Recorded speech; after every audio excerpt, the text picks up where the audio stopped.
Hi, my name is Sagar Kale, and the title of my talk is How to Solve Fair K-Center in Massive Data Models. In the first 3 minutes, I'll give a spotlight overview of our work.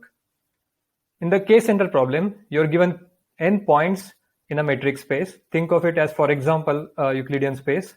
And your goal is to pick K-centers to minimize the maximum distance of any point to its closest center. Let's say you're given these n points as input and you want to pick 6 centers. So k is equal to 6. And if you choose these centers, then you assign each of the remaining point to its closest center.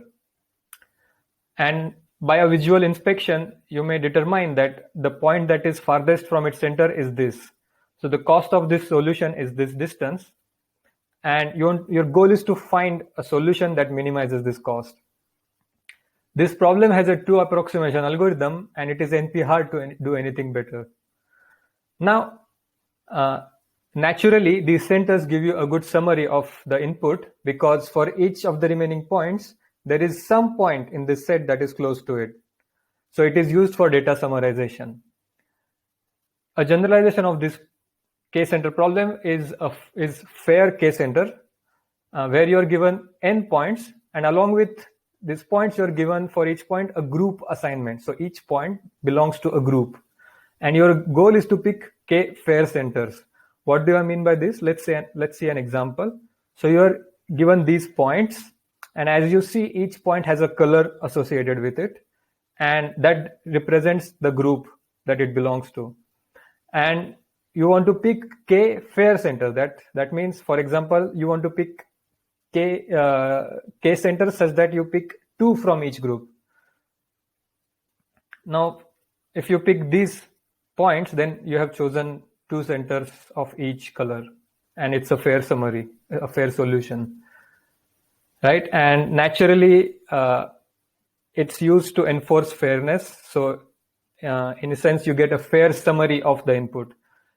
And this has a strong motivation because data summarization algorithms have shown to be biased with respect to attributes such as race, age, gender. And machine learning algorithms that use this summary for training have these biases creep in them. There is an excellent discussion on usage of fair K-center for fair data summarization by Klein-Dessner et al. So from now on, we'll only focus on the fair K-center problem. So towards the spotlight, let me give you the punchline of our paper. So our main result is the first distributed algorithm for fair K-center that achieves speed up proportional to the number of machines. So its running time is order Kn by L, where L is the number of machines. And as you see, this algorithm gives you speed up of L, and it's an extremely parallel algorithm, and it's suitable for massive data sets, the use case where exactly summarization is required. Now let me go into more details.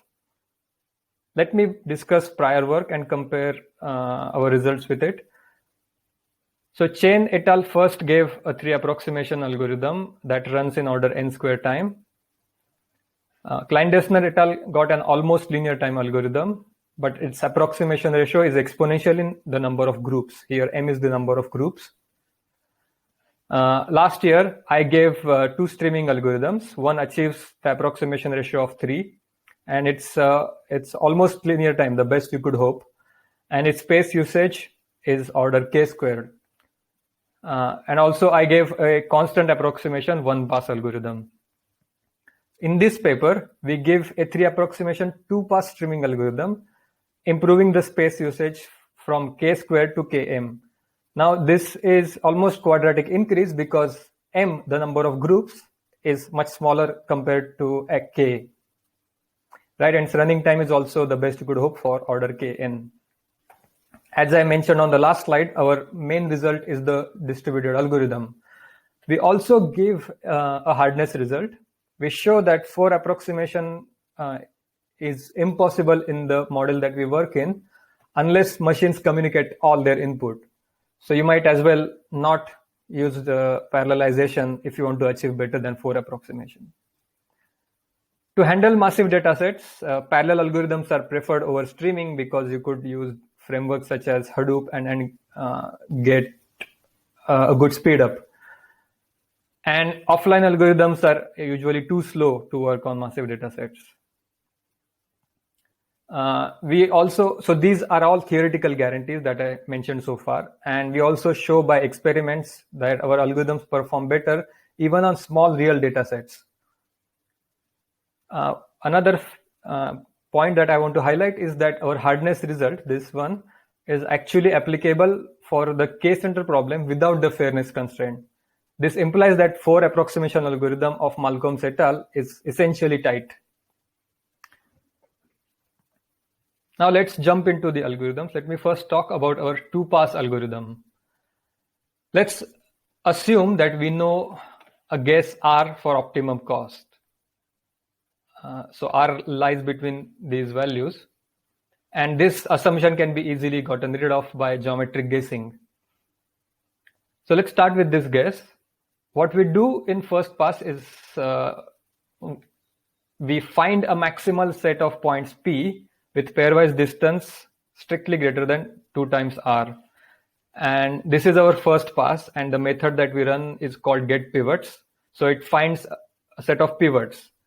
So what do I mean by that? So whenever you see a new point E in the stream, if its distance from the maintained set of points is greater than 2R, so this is the new point, and if distance is greater than 2R, then you just add E to P. This way you get a maximal set with this property. So essentially, if you run it on this data set, you get these 3 points that are pairwise far apart. Now already you've gotten a good summary of the data, but this summary is not fair, right? So to get a fair summary, what you do is in the second pass, for each pivot P, you find a point from each group that is within distance R from it. So let's say in this example, you find these pivots, these representatives for this pivot, this representative for this pivot, and so on. Now, once you have computed these representatives and pivots, what you do is you run a maximum matching algorithm in an appropriately defined bipartite graph that essentially maps the pivots to the representatives, right? So for a correct guess, it will output a fair set of K-centers. And that's it. That's our 2-pass algorithm. Now let's look at the distributed algorithm. So the setup is as shown in the figure here. So you divide the input into L parts where you have L machines with you. Each machine gets a part of the input. It does some processing and conveys some message or some output of its computed from its input to a central coordinator. Then central coordinator does some processing and outputs a fair set of K-centers. So more precisely, our algorithm is as follows. Each machine first computes the pivots on its input, and based on those pivots, it computes the representatives. So this is essentially running the 2-pass algorithm on respective inputs by each machine. Then each machine sends these pivots and representatives to the central machine, which in turn runs the same procedures again. It runs the get pivots, get reps, and it runs the find centers, that is the maximum matching algorithm on an appropriately defined bipartite graph. And it outputs a fair set of K-centers. So this is our distributed algorithm. Now this figure shows our lower bound construction. So here these circles are essentially points in the graph matrix. So this represents a graph, and our metric is the shortest path metric in this graph. I'm not going to go into the details, but using this hard instance, we prove that unless the coordinator receives most of the input, better than 4 approximation is impossible. Now let me discuss the experiments. Since our algorithms are targeted towards handling massive data sets, we run to exhibit the applicability, we run them on 100 gigabytes dataset. That dataset contains 4 million points in 1000 dimensional Euclidean space. Just reading this dataset from a secondary storage takes 4 minutes. And our 2-pass algorithm took almost 2 hours on it. And our distributed algorithm took about 1 hour. So our distributed algorithm is faster than the 2-pass algorithm. We note that other algorithms, except the streaming algorithms, cannot handle the input sizes more than 20,000. We ran, our implementation uses Python's multiprocessing library on a single 4-core machine.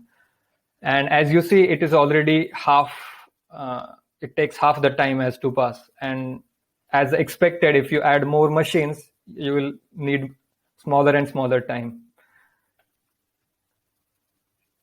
We also ran our algorithm on real data sets and compared them with existing algorithms.